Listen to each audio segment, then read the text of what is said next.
Today, we are dissecting a classic topic that often trips up even the best AP Calculus student. The connection between the function, its reciprocal, its inverse, and the combine of both, using the classic sine function. Okay, first, we have to restrict our domain from the negative half pi to the positive half pi. On this interval, curve pass through the negative half pi, negative 1, and the positive half pi, and the positive 1. Monotonically, it increases straight through the left to the right.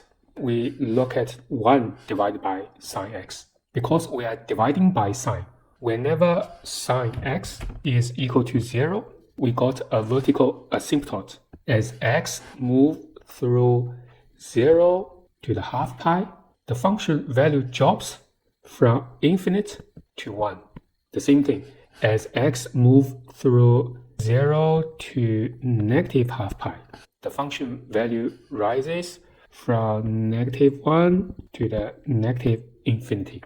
The cosecant curve touches the sine curve at the peak and the valley, exactly where y equal to 1 and y equal to negative 1. A brief takeaway that we are not moving the original curve, left side or the right side. We are strictly alerting the height. Whenever a point on the fx is AB, its reciprocal become A and 1 divided by the B here. And whenever the original function crosses the x axis here, and 1 divided by the b become plus or minus infinity. And look at the local mean and the max value here. For the max value, it become the mean to the new function, and for the mean value, it become the local max.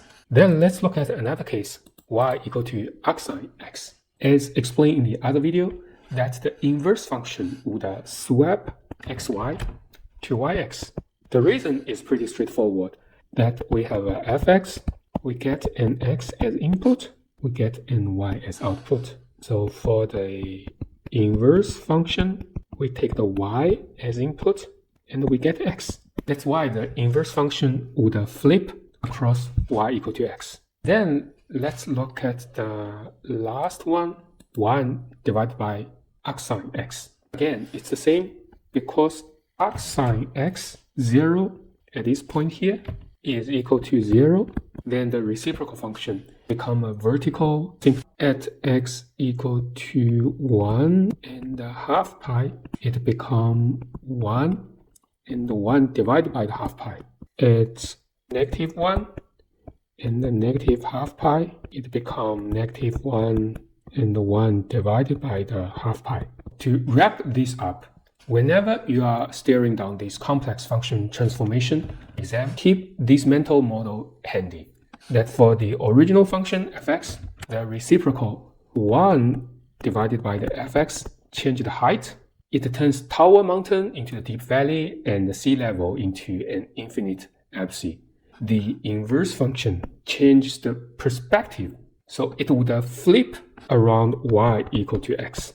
And for the 1 divided by the inverse function, first you change your perspective, which flip by y equal to x, then you change the height.